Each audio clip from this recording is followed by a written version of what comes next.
Friends केमती अच्छा आपण मैंने तो मुझे पनीर आउ जह्नी भजा देखी बहुत जल्दी जल्दी करची तो देखा आपण मानक तो टमाटो रसुण अदा गोटा गरम मसला और काजू को मुझे बाटिबा रखीदे अलगा करके एपटे तेल मु 2-3 चामच तेल पकई देची जस्ट टिके पनीर को भाजी नेबी काटिकी पनीर रखीदे 200 ग्राम पनीर बनाऊँगी 200-250 बोधे हम पनीर काटिकी रखीदे जस्ट टिके भाजी नेबी छाणीबिनी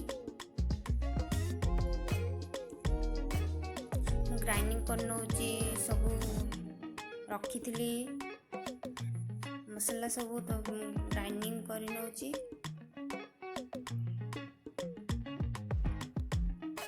बहुत जल्दी बनई फ्रेंड्स मु आज 10 मिनिट रे मोर हो जाइए पनीर देखो पनीर मु बाहर करदेवी लाल हो गलानी एबे कैप्सिकम मु हाफ कैप्सिकम काटिकी रखी तो ताको मु टिके भाजी नेबी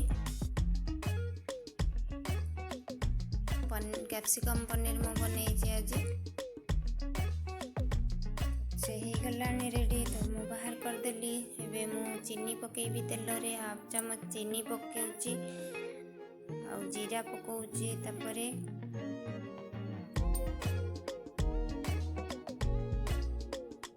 मु 2टा प्याज काटिकी रखी छोट छोट करिकी मीडियम साइज प्याज 2टा दउची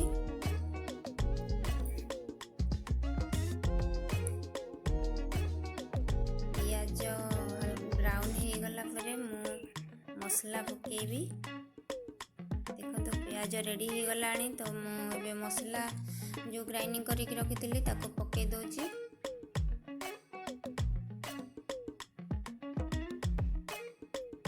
मीडियम गैस रखी तो देखो तो कषी गलानी मु मीट मसला 2 चम्मच दउची आउ लुण टेस्ट अनुसार दउची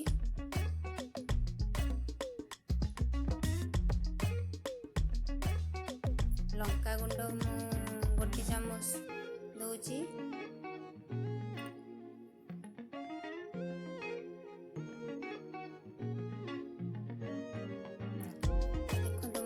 नहीं तेल बाहरी गलानी मसलाटा तो मुझे पनीर और कैप्सिकम को पकईदेवी टिके कषी नेबी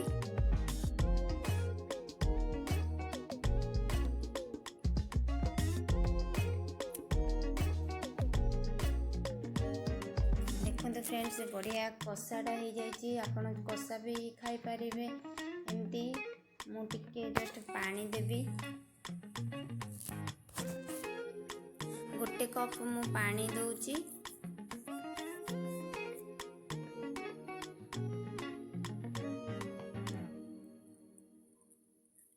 टिके फुटिबा पाई छाड़ी दउची अल्प समय टिके फुटी गला परे मु देखो कितने बढ़िया कलर हे आसलानी मु एबे 1 कप क्षीर पकेबी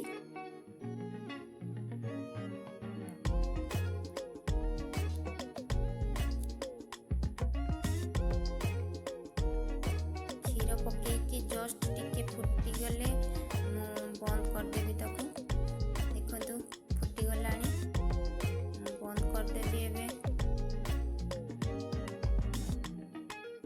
देखो आपण माने बनातु बहुत कम टाइम रे बहुत टेस्टी हेची पनीर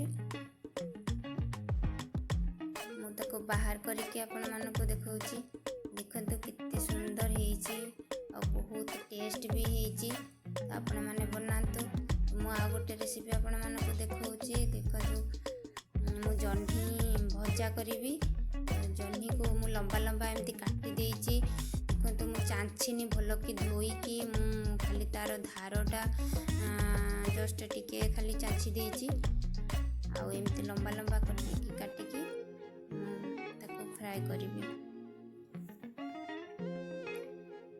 सोरिष तेल मु 2 चम्मच पकेली सोरिष गोटा सोरिष मु पकेली 1 चम्मच तापर मु जह्नी पकई दउची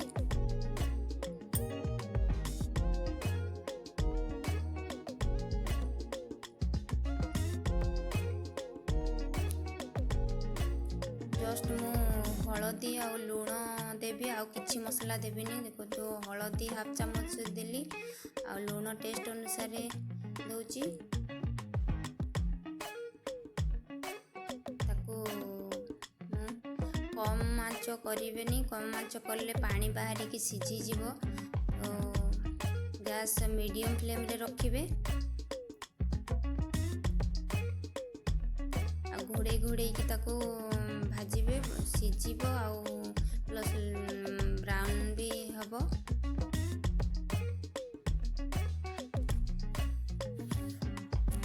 बहुत टेस्ट लगे ये भजाटा। आपण मैंने जदि पखाल सहित खाइबे बहुत ही भल लगे।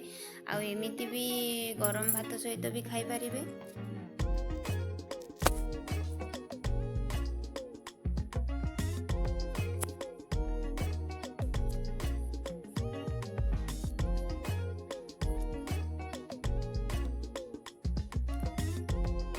कंचा लंका काटिकी दुईटा पकई दूची।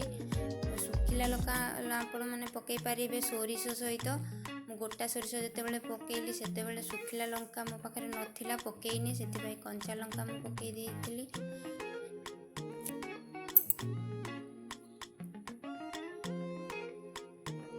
देखो केते सुंदर लाल हो गलानी भजा।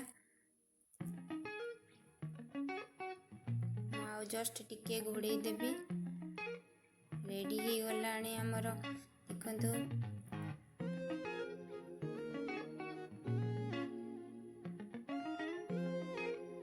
ब्राउन ब्राउन हो जिवो जेतेबेले आपण माने ताको बंद कर देबे गैस। सीझी भी जाय जिबा दरकार। देखंतु मु बाहर करके देखौची आपण मानको केते सुंदर हेची। दुईटा जाक रेसिपी